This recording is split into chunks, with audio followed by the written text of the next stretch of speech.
Foorumi loomine. Kõigepealt vajutame kursusel luba muutmine. Nüüd tekivad menüüd. Lisategevuse menüüs valime Foorum.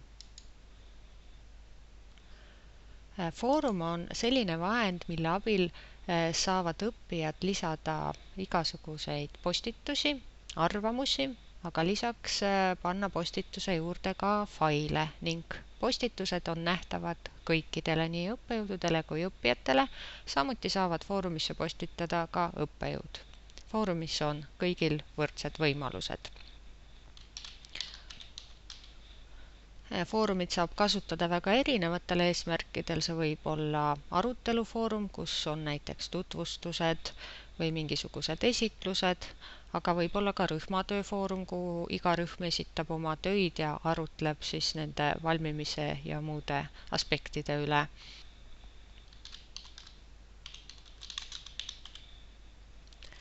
Nii, järgmine asi, mille peale mõelda, on mis liiki või tüüpi see foorum võiks olla.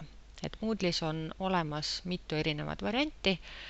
Näiteks me saame piirata arutelude arvu foorumis, et igaüks saab postitada või algatada ainult ühte arutelu, millele siis tuleb vastuseid saata. Või siis teha nii, et arutelu algatab hoopiski õppejõud. See on Q ja A foorum. Selle eesmärgiks on koguda selliseid ainulaadseid ja erinevaid arvamusi mingisugusele küsimusele või probleemile. Ja toimib see nii, et õppejõud esimesena algatab selle arutelu, püstitab küsimuse ning õppijad saavad ainult vastata. Ise nad uusi arutelusid algatada ei saa. Ja lisavõimalusena on siin see, et niipea kui õppija postitab oma vastuse ära, avanevad talle ka teiste õppijate vastused ja ennem seda ei näeda ühtegi õppija vastust, et nad ei kopeeriks siis teineteise arvamusi.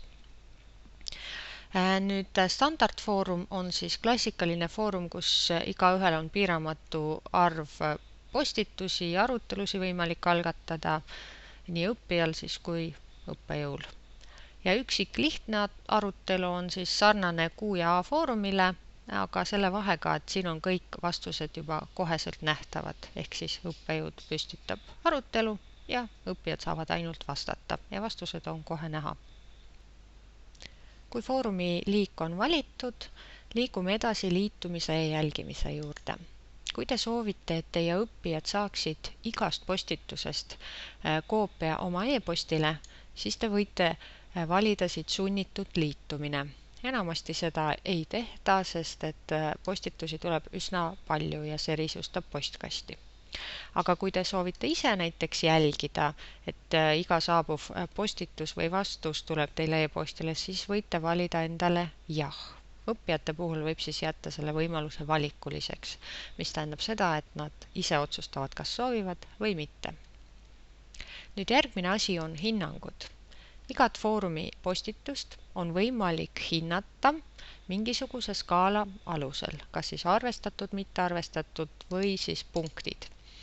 Kõigepealt tuleb neid hinnangud sisse lülitada, sest vaikimisi seda teha ei saa. Et valime koondtüübi alla siis selle koondhinnangu genereerimise viisi. Enamasti on selleks keskmine hinnang. Kui te kasutate punktide skaalat, siis võib kasutada näiteks summat, et igale postitusele annan ma 1 punkti ja ta lõpuks ise siis summeerib või valib sealt hoopiski maksimumtulemuse. Et erinevad variandid on. Kui on arvestatud, mitte arvestatud skaala, siis võtame keskmise ja vahetame siin punktid skaalaks. Nüüd valime skaalaks arvestatud, mitte arvestatud. Hindamise ajavahemikku on võimalik samuti sisse lülitada ja määrata, et mis ajal üldse see hindamine on olemas ja aktiivne. Ning edasi salvestame. Salvestaja kuva näitab meile kohe seda foorumit, kus on võimalik lisada esimest arutelu teemat. Seda saavad teha nii õppijad kui õppejõud. Et proovime siis praegu ise esimese teema lisada. Vajutame lisa uus arutelu teema.